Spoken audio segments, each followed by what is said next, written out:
Herkese merhabalar. Akademik Göçebe'ye hoş geldiniz. Bugün danışman hocam Kunal Mankodiye ile beraberiz. Kendisi kabul almayla ilgili sorularımızı cevaplayacak. Hello Kunal. Hi. Before the questions, could you please introduce yourself for the audiences? Yeah, sure. Myself, Kunal Mankodia. I'm an associate professor of biomedical engineering at the University of Rhode Island. I have conceived and created the wearable biosensing lab in 2014, and it has been funded by National Science Foundation and National Institutes for Health, as well as many other organizations. And before coming to US, I was in Germany. That's where I did my master's and PhD. And I did my undergraduate in India. That's where I grew up. And I did my postdoctoral research after my PhD in University of Pittsburgh, as well as in Carnegie Mellon University.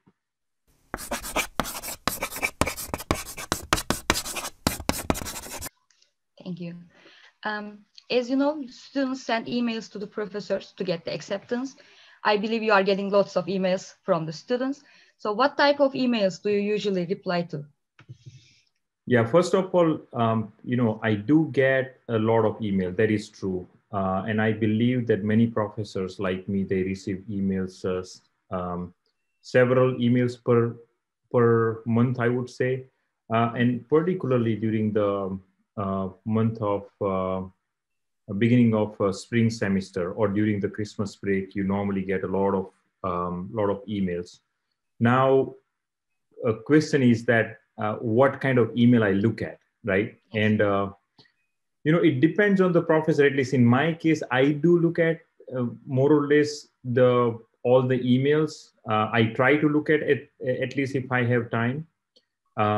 So one important thing that when do I look at those emails is important for students to know, potential students, that try to avoid weekends. You may be hidden and buried under a lot of emails, and that emails never surfaces on top, and then your email goes in vain. So that's the one thing that you may want to time your email correctly, that when to send an email, and you need to know a time difference. For example, if it is a morning, likelihood of getting that email noticed is higher in during the work days, right?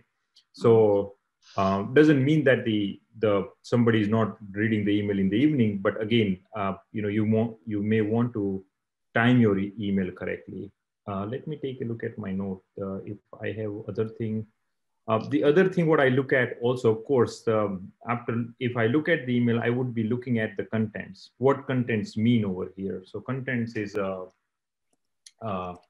one thing is that is that a boilerplate email, and what boilerplate, that means just in a template that is copy paste from somewhere, and email to email just keeps going over there. Mm-hmm. You will find out right away. We look at this email on daily basis, so we know that when it is a boilerplate email versus when it is an email which is directed to you. So that is one thing. Besides that, you need to talk about what kind of area you are interested in doing research. That is one, and why you have applied to this lab to do research. There has to be some overlap between them. That is one. Many times people also talk about that how you came to know about this research. Many times I have seen something like that. And there is normally you attach resume. Normally I haven't seen much personal statement, because personal statement is many times like under process after when you are applying. At the time you write it. But I do look at the resume, and of course, the resume itself tells a lot, and you need to have a very well organized resume. So we don't go into detail of what resume should include, but it needs to be well formatted and should be easy to read. And I should be able to kind of easily look at the things which I am very much interested in. Mm-hmm. So that is the thing. And the other thing is that I have noticed some new things nowadays that is happening in emails, is that they have websites of a student. So student, they have websites. So they actually put their websites over there. And that website is almost equivalent to their resume. And I don't mind looking at that website, by the way. And many times on the website, they also have, demos of their projects, like previous projects, what they have done, and they have demos there. Sometimes they also have their papers listed there. So I think it is a one click, I can go over there and look at all these things. Definitely it has an advantage, but their website needs to be well designed. Should not be something like in a Word document. It should be really like an attractive website that somebody like to go and look at it. And does not need to be extremely lengthy, but at least it should have an important elements there. So I think these are some likelihood of I would go and take a look at those things, and then I would make up a mind that whether I will reply this email or not. Okay.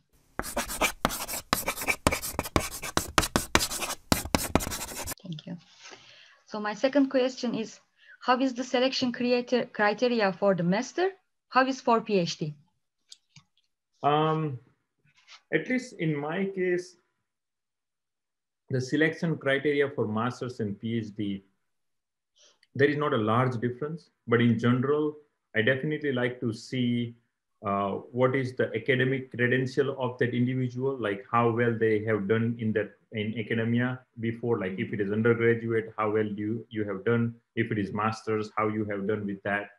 I know some universities are not requiring GRE, but I'm normally looking at GRE, if they have given GRE or not, and what score was that? What was your quantitative score there, as well as the English score. TOEFL is definitely an important, TOEFL or IELTS. One of them would be important. So I like to know how you have done, because these are some basic criteria that would let me know that how good you are in terms of your language as well as your quantitative background, because this is engineering research that you're gonna come to, and then you have to apply engineering methods. So how much you are prepared for that. That's an important thing for me. The other criteria are, your scientific writing skills. Now it depends. If you're going for PhD, definitely your writing skills are very important. Doesn't mean that you need to be a very well advanced scientific writer, but at least you have a potential to become a good scientific writer. So that is sometimes I can understand from one thing is from their papers, if they have written before. Another thing is a personal statement. When I read that, I would find out. And again, personal statements over here needs to be authentic, not like, you can find and copy paste from anywhere in the world, right? But that is not the point. Not today, but tomorrow, then your advisor will find out that your English has some struggles, and it's all right if you have, but are you willing to improve your scientific writing? Essentially, that. The another thing is definitely another selection criteria, which many times you can't actually infer from just looking at the documents, and that criteria is motivation.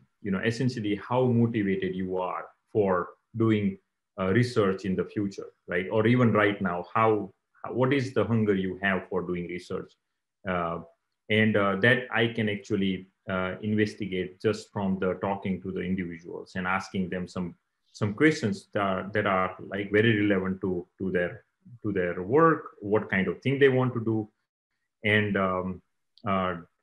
definitely you can in a single call I can figure it out whether somebody is highly motivated or not, right?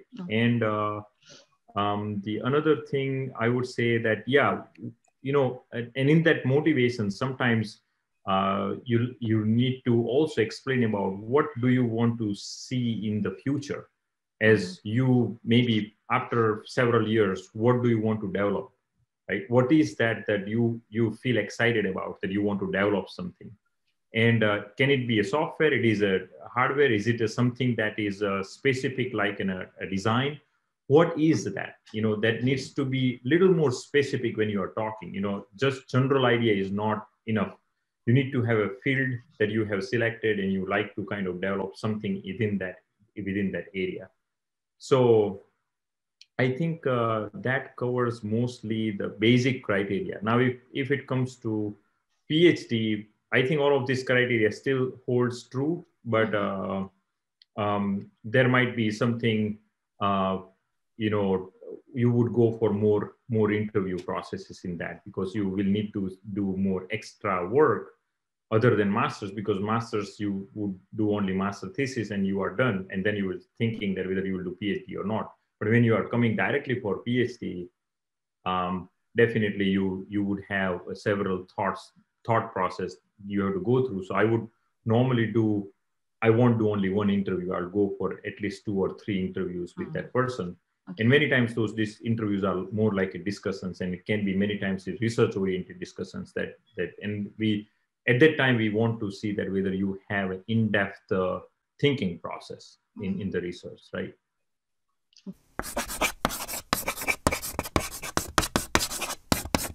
Okay. So my next question is also related to this. Our scholarship allows students to apply PhD programs directly from the bachelor's without the master degree. So, however, most of the scholars have doubts about applying to these because they have only the bachelor's, they don't have the master. So what do you think about the students who are applying to PhD directly from the bachelor's degree? Okay.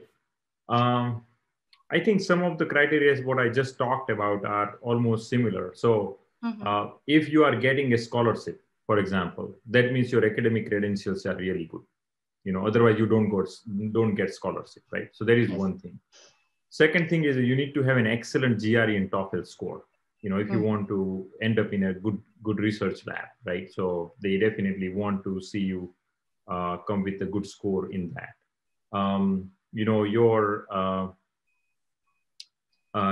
You need to have a good writing skill at that time already, because you are applying for PhD. That means you definitely have to have not an undergraduate writing skill, but you need to have a writing skill which is equivalent to after master thesis.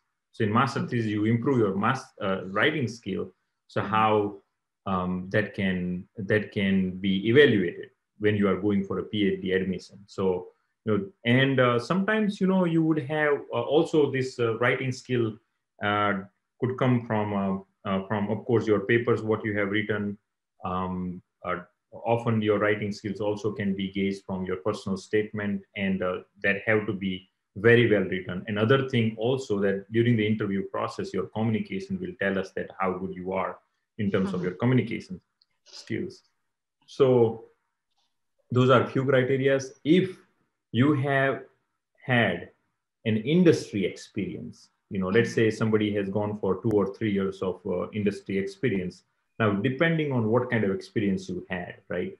Now, that experience, if you had certain elements of development, R&D or something like that, definitely it adds a great value to your PhD aspect of it, because then you are well prepared of certain methods in what you need to use in a research. So definitely, though, that can be greatly helpful if you have that. Okay.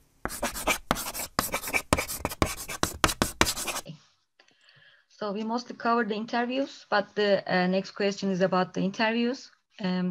How do we need to prepare for the meetings with the potential advisors? What are their expectations? What do they want to see in the interviews? Each advisor is different. When they all have the different kind of expectations, but I can talk in general, is that what you should prepare for the interviews, right?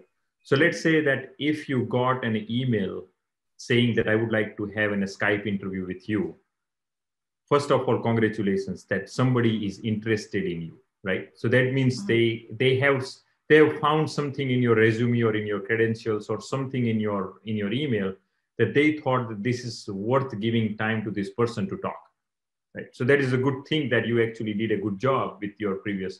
But now forget about that email, because that is a gone part that you already kind of convinced that person that go and talk with me. Now comes in a very important part, that now you need to prepare much more than just that sending an email. Now you need to actually prepare for example, you need to prepare that what that advisor is doing, what kind of research that person is doing, what kind of papers that person has written, what kind of lab environment they have, where they are, what university it is, what kind of research they do, in the sense that not just like it is experimental research, it is software research, is it a hardware, is it, if it is biomedical engineering, then it is something like a human subject research, is it even if you are in a chemistry, are you doing some lab research, statistical analysis? There could be so many different kind of research right now. And of course, the AI is another one nowadays. So artificial intelligence and modeling and machine learning and all this kind of thing. Do you see something like that in them? So, you need to have an understanding of that individual. How do you get it? Go to website, search for their papers and everything like that. Look at what kind of graduates they have in their lab. All this kind of thing matters a lot. So you need to, if you're really interested, you need to spend good amount of time to really learn about that person, because you're going to be talking for at least half an hour to 1 hour in the interview, right? So you need to have an understanding of what that person. The other thing is that it also helps you to create questions for that individual. If you have some more questions, and interaction becomes much more fluent at that time, because you go with some knowledge, you have curiosity about how that would have worked, something like that, right? The other thing, another preparation that I normally do, and for example, even for this interview, I have done this, that you actually think about expected questions that may be asked during the interview. And I would prepare for those questions. How do I answer them? And not just because I want to be unauthentic. I want to be authentic, but if there are going to be those general questions, I want to make sure that I actually, in a limited amount of time, make a good impression over that I have this interest in this research, and we can understand that somebody is coming from a non-English speaking country, right? So what it helps in the preparation is that you need that kind of preparation to really make sure that you are articulating your structures of questions or answers, your sentences. Your fluency also improves in that way, and you also want to be clear in your presentations, right? In your talk, your conversations. So those things are, I think, important, that your preparation matters a lot over there. So you should definitely prepare for that. And also, be ready for unexpected questions too. There are not always expected questions. There will be a lot of unexpected questions coming out there. How open-minded you are during that time. We would like to know, you may go into details of the research related questions, and you need to have the right answers to that.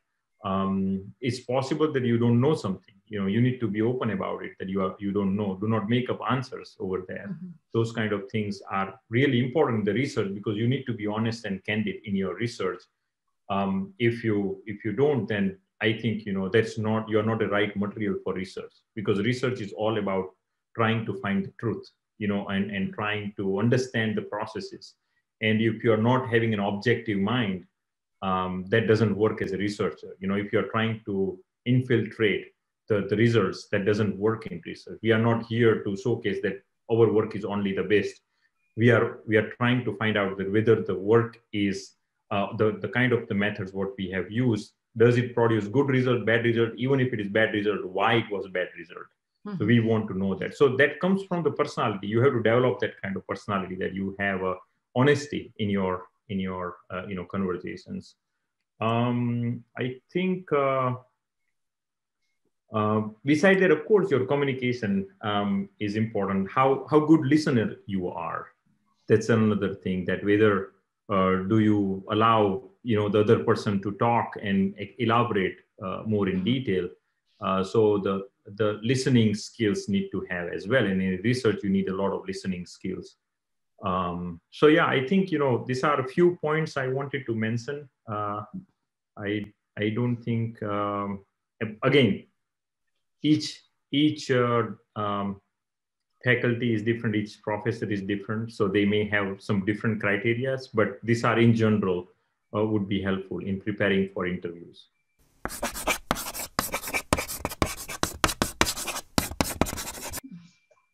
Thank you, Kunal. And the other question is, we mostly covered this one, but I want to ask, what qualities do advisors expect from the students, academic and social?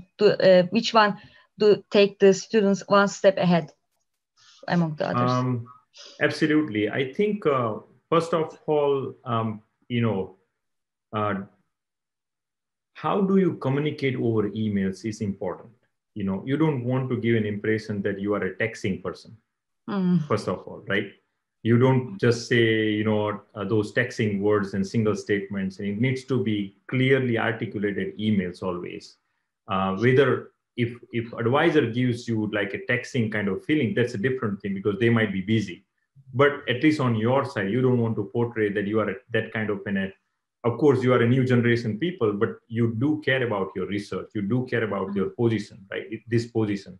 So you want to make sure that's something that is coming.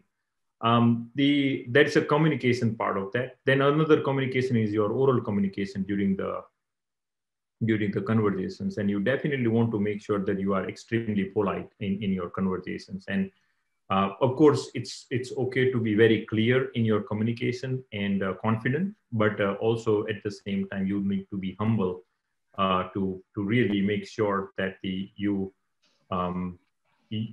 portray yourself as a kind person, and you do value the other person on the other side, right? So that is another thing. Other thing definitely we like to see is that can you really think deeply to solve problems? That's a really important thing. Have you thought through several processes?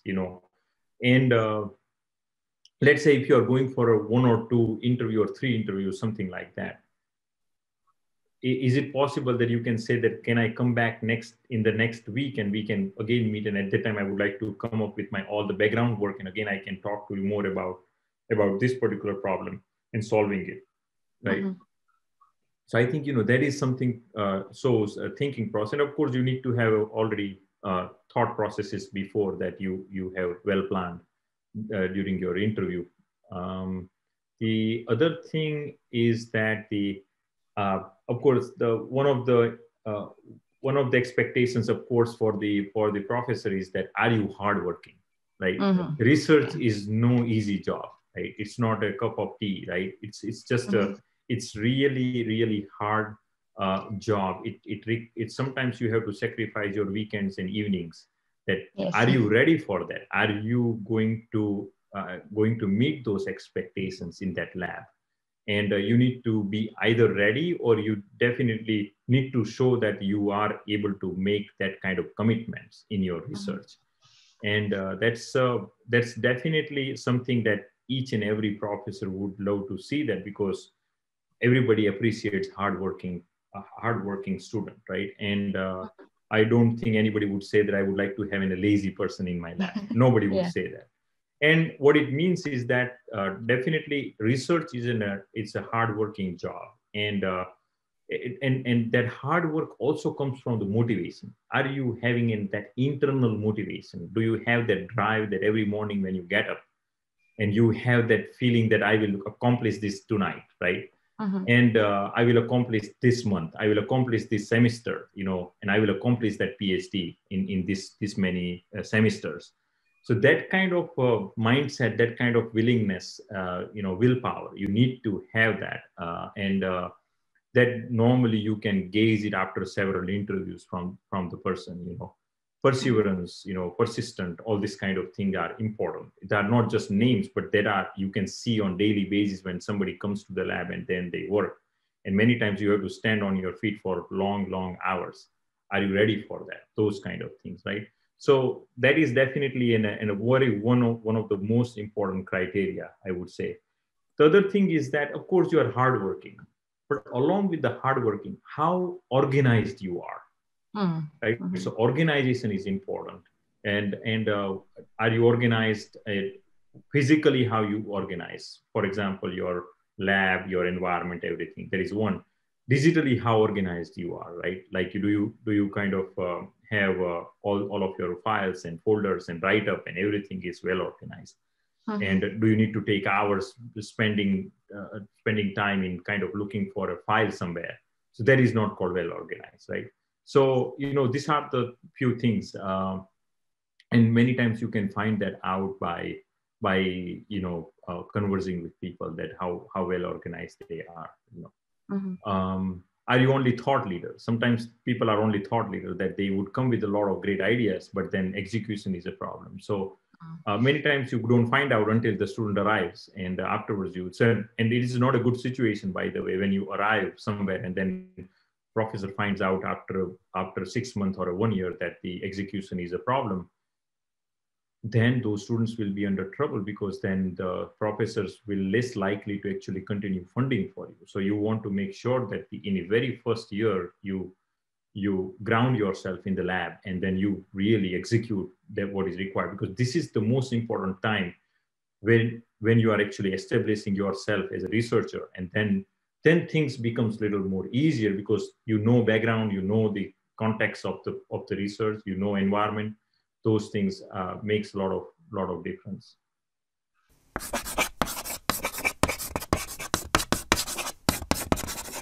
So my last question is about the GPA. To apply our scholarship, the GPA requirement is 2.5 out of 4. So there are students whose GPA is between 2.5 and 3 who apply for the acceptance.